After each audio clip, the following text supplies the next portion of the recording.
ጤና ይስጥልን የተከበራችሁ የዜና ቤት ሚዲያ ቤተሰቦች እንደምን አላችሁ? አሁን የደረሱን አጫጭርና ሰበር መረጃዎች ለእናንተ አዘጋጅተን ቀርበናል። በአሜሪካን ከ18000 በላይ ሰዎችን ያጠቃው የሳይክሎፓራሲስ ቫይረስ ምንድነው? ስለሱ መረጃ ይዘንላችኋል። በተጨማሪም ከዚህ ቫይረስ ጋር በተያያዘ የሁለት ሰዎች ህይወት ማለፉ ተረጋግጧል። ዝርዝሩን እንመለስበታለን። ወደ ሌላኛው መረጃችን ስናልፍ ከሁለተኛው ዓለም ጦርነት ወዲህ እጅግ አስፈሪ ወታደራዊ ጥቃት ሊሰነዘር ነው። የፕሬዝዳንት ትራምፕ ያልተጨበጡ መግለጫዎችና የኢራን ያልተጠበቀ ምላሽ ምንድን ነው? ይህንን በተመለከተ ሌላ ዝርዝር ያለ መረጃ ይዘናል። እስከ መጨረሻ አብራችሁን ቆዩ። እነዚህና ሌሎች በርከት ያሉ አጫጭር ሰበር መረጃዎችን ትሰማላችሁ። እንደተለመደው ሁልጊዜም ትክክለኛና ሚዛናዊ መረጃዎች ፈጥነው እንዲደርሷችሁ የዩቲዩብ ቻናላችንን ሰብስክራይብ በማድረግና የደወል ምልክቷን በመጫን የቻናላችን ቤተሰብ እንድትሆኑ በአክብሮት እንጠይቃለን። አሁን ወደ መጀመሪያው መረጃ እናልፋለን።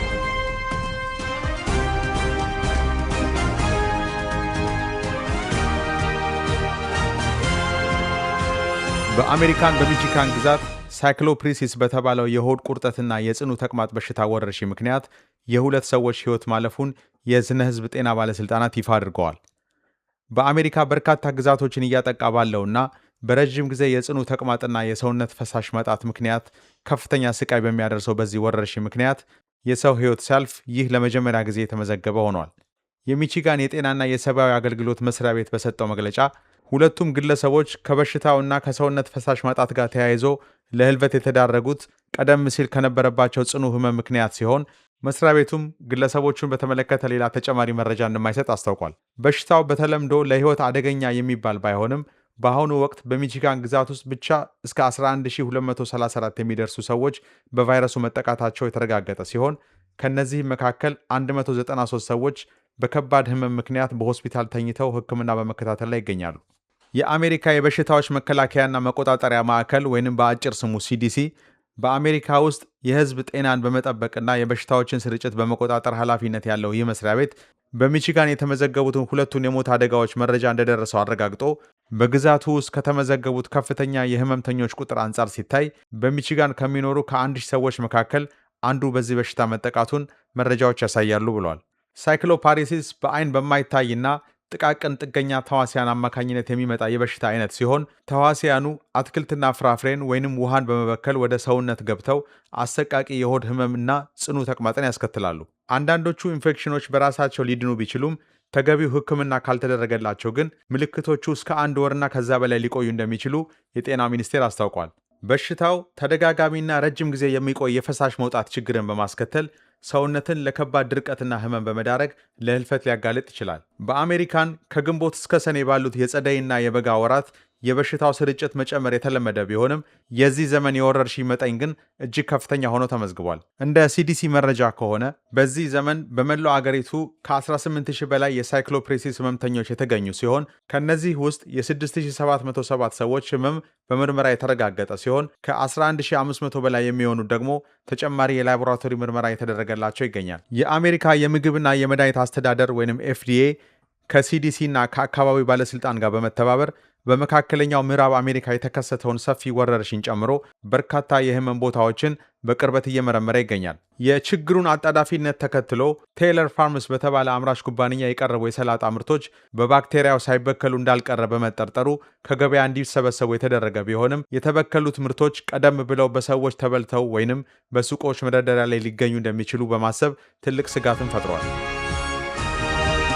ወደ ሌላኛው መረጃችን ስናቀና በመካከለኛው ምስራቅ ለወራት ሲካሄድ የቆየው ፍጥጫና ውጥረት አሁን ወደ አዲስና እጅግ አደገኛ ምዕራፍ ተሸጋግሯል። የአሜሪካው ፕሬዝዳንት ዶናልድ ትራምፕ ከሁለተኛው ዓለም ጦርነት ወዲህ እጅግ ከፍተኛ የተባለውንና በኢራን ላይ ሊደረግ የነበረውን ወታደራዊ ጥቃት ለጊዜው ማቆማቸውን ተከትሎ ከኢራን ጋር የሚደረገው ድርድር በዛሬው ዕለት ይጀምራል ሲሉ በይፋ ቢናገሩም የአሜሪካ መንግስት ባለስልጣናት ግን ከሲቢኤስ ኒውስ ዜና ተቋም ጋር ባደረጉት ቃለ ምልልስ ከኢራን ጋር የተያዘ ምንም አይነት አዲስ የድርድር መርሃ ግብር የለም ሲሉ ይፋዊ መግለጫ ሰጥተዋል። ፕሬዚዳንት ትራምፕ የኢራን አመራሮች ድርድር ለማድረግ ለምነዋል ሲሉ ቢናገሩም ከሰዓታት በኋላ ኢራን ቀጥተኛ ንግግር ለማድረግ ያቀደችው ነገር እንደሌለ ማወጇን ተከትሎ የሀገሪቱን አመራሮች እጅግ አታላይ ሲሉ ፈርጀዋቸዋል። በተቃራኒው የኢራን ውጭ ጉዳይ ሚኒስቴር ቃል አቀባይ ኢስማኤል ባቃኢ በሰጡት መግለጫ ቴሄራን ከዋሽንግተን ጋር ምንም አይነት ቀጥተኛ ድርድር እንደማታደርግ በማስረዳት ብቻዋን ድርድሯን ከኦማን ጋር ታደርጋለች ሲሉ ገልጸዋል። የሁለቱ ሀገራት ውይይት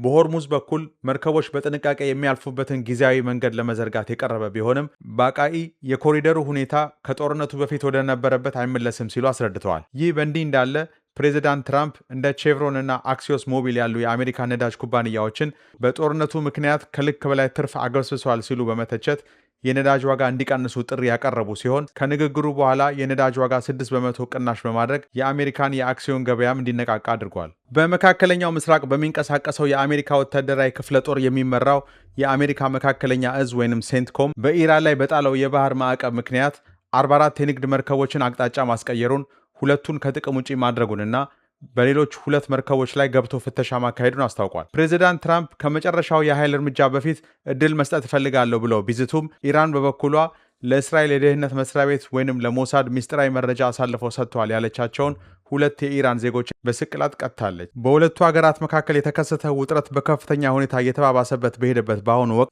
የተለያዩ የዓለም ሀገራት በአሜሪካና በኢራን መካከል እየሰፋ የመጣውን ጦርነት ለማስቆምና ሁለቱን ሀገራት ወደ ድርድር ለማምጣት እያደረጉት ባለው ጥረት የተለያዩ የዓለም ሀገራት በአሜሪካና በኢራን መካከል እየሰፋ የመጣውን ጦርነት ለማስቆምና ሁለቱን ሀገራት ወደ ድርድር ለማምጣት የሰፋ ጥረት በሚያደርጉበት በዚህ ወቅት የአሜሪካው ፕሬዚዳንት ዶናልድ ትራምፕ ኢራን በራሷ ፍላጎት ለድርድር እየለመነች ነው የሚሉ ተደጋጋሚ መግለጫዎችን በመስጠት የአደራዳሪ አገራትን ሚና በሰፊው ሲያደናቅፉ ቆይተዋል። ይህ አውዳሚ ጦርነት 6 ወር የተሻገረና ከ50 ሺህ በላይ የሚሆኑ የአሜሪካን ወታደሮች በመካከለኛው ምስራቅ እንዲገኙ ያስገደደ ሲሆን የ18 አሜሪካን ወታደሮች ሕይወት እንዲቀጠፍም ምክንያት ሆኗል። የዚህ ጦርነት መራዘም የአሜሪካን ኢኮኖሚ በሰፊው እየፈተነ ሲሆን ቴህራን በበኩሏ የጦርነቱን ወጪዎች በመጨመር የአሜሪካን ስትራቴጂያዊ ጽናት ለመፈተን እየሰራች ይገኛል። በዚህ ጦርነት ዙሪያ አጠቃላይ ሁኔታው ሲቃኝ አንድ ትልቅ እውነት ይጎላል። ፕሬዚዳንት ትራምፕ በተደጋጋሚ ጦርነቱ ሊቆም ነው፣ ኢራን እየለመነች ነው፣ ድርድሩ ሊጀመር ነው እያሉ መግለጫ ሲሰጡ ቆይተዋል። ኢራን በበኩሏ እነዚህን መግለጫዎች እግር በእግር እየተከታተለች ስታስተባብል የቆየች ሲሆን ዛሬም እንደተለመደው የኢራን ቃል አቀባይ የፕሬዚዳንት ዶናልድ ትራምፕን መግለጫ ሲያስተባብሉ ትራምፕ ስለ የትኛው ኢራን እንደሚያወሩ ግራ ገብቶናል ሲሉ ተናግረዋል። እነዚህ የትራምፕ ተደጋጋሚ ያልተጨበጡ መግለጫዎች ሆን ተብለው የሚፈበረኩ ውሸቶች ይሁኑ ወይንም አማካሪዎቻቸው እያሳሳቷቸው ይሁን እስካሁን የታወቀ መግለጫ ባይኖርም እርግጠኛው ነገር ባይታወቅም አንድ እውነት ግን ከቀን ወደ ቀን ግልጽ እየሆነ መጥቷል። ይህም የትራምፕ መግለጫዎች ተአማኒነት ከቀን ወደ ቀን እየቀነሱ መምጣታቸውንና መግለጫቸውን ተከትሎ የዓለም አቀፍ ገበያም ሆነ የዓለም መንግስታት የሚያሳዩት ምላሽ እጅግ እየተቀዛቀዘ መምጣቱን ነው። ወደ አጫጭር መረጃዎቻችን ስናልፍ በቅድሚያ የምታደምጡት መረጃ በደቡብ ምዕራብ ፈረንሳይ የምትገኘው ሌ ፓዠር የምትባል ከተማ አሁን ላይ እጅግ አደገኛና አስደንጋጭ ክስተት አስተናግዳለች። በቅርቡ በአካባቢው ተነስቶ በነበረው ከባድ የደን ቃጠሎ የአካባቢውን ዛፎች አቃጥሎ ሲያበቃ ከመሬት ስር ተሸሽጎ የነበረ ሌላ ትልቅ ስጋትን ባልተጠበቀ ሁኔታ ወደ ላይ አውጥቶታል። ይህም ከ80 ዓመታት በፊት በሁለተኛው የዓለም ጦርነት ወቅት የተቀበሩና ሳይፈነዱ የቆዩ ቦምቦችና የጦር መሳሪያዎች ናቸው። ከቃጠሎ ከፍተኛ ሙቀት የተነሳ እነዚህ አደገኛ ቦምቦች መፈንዳት የጀመሩ ሲሆን የአካባቢው ነዋሪዎችን ሕይወት ለማዳን በአስቸኳይ ቀያቸውን ጥለው እንዲወጡ ተደርጓል። በአሁን ላይ የቦምብ ባለሙያዎች እነዚህን ፈንጂዎች ከቦታው ላይ ለማጽዳት ከፍተኛ አሰሳ እያደረጉ ይገኛል። በሌላ ዜና በቅርቡ ከሞሮኮ ተነስተው ብዙ ሺህ ሰዎች በዋናና በድንበር በማቋረጥ የስፔኗ ኤሱታ ግዛት መግባታቸው የሚታወስ ቢሆንም አብዛኞቹ ስደተኞች ወደ ሀገራቸው እንዲመለሱ ቢደረጉም ከ800 በላይ ያለ ወላጅ የተሰደዱ ታዳጊ ሕፃናት በስፔን ሜዳ ላይ ተበትነው ይገኛሉ። የስፔን ሕግ ለተሰደዱ ሕፃናት ከለላ እንዲደረግላቸው ቢያዝም ቁጥራቸው ከፍተኛ በመሆኑ ምግብና መጠለያ ለማዘጋጀት የአካባቢው ባለሥልጣናት መቸገራቸውን አስታውቀዋል። በመጨረሻም በሩሲያ ጥቁር ባህር ገለንቺክ ሪዞርት የባህር ዳርቻ ላይ በተፈጸመው የዩክሬን የድሮን ጥቃት የ3 ሕፃናት ሕይወትን ጨምሮ የ7 ሰዎች ሕይወት ሲያልፍ 40 የሚሆኑ ሰዎች በከባዱ ቆስለዋል። ጥቃቱ በቀጥታ በቱሪስቶች ላይ የተፈጸመ መሆኑን የሚያሳዩ ተንቀሳቃሽ ምስሎች ይፋ የተደረጉ ሲሆን ይህም በሲቪሎች ላይ የደረሰውን ከባድ ጉዳትና በአካባቢው የተደቀነውን ከፍተኛ የደህንነት ስጋት አሳይቷል። ለአሁን ያዘጋጀንላችሁ መረጃዎች እነዚህን ይመስሉ ነበረ። ከሰዓታት በኋላ ሌሎች መረጃዎችን ይዘን እንቀርባለን። እስከዛው በያላችሁበት በሰላም ዋሉ።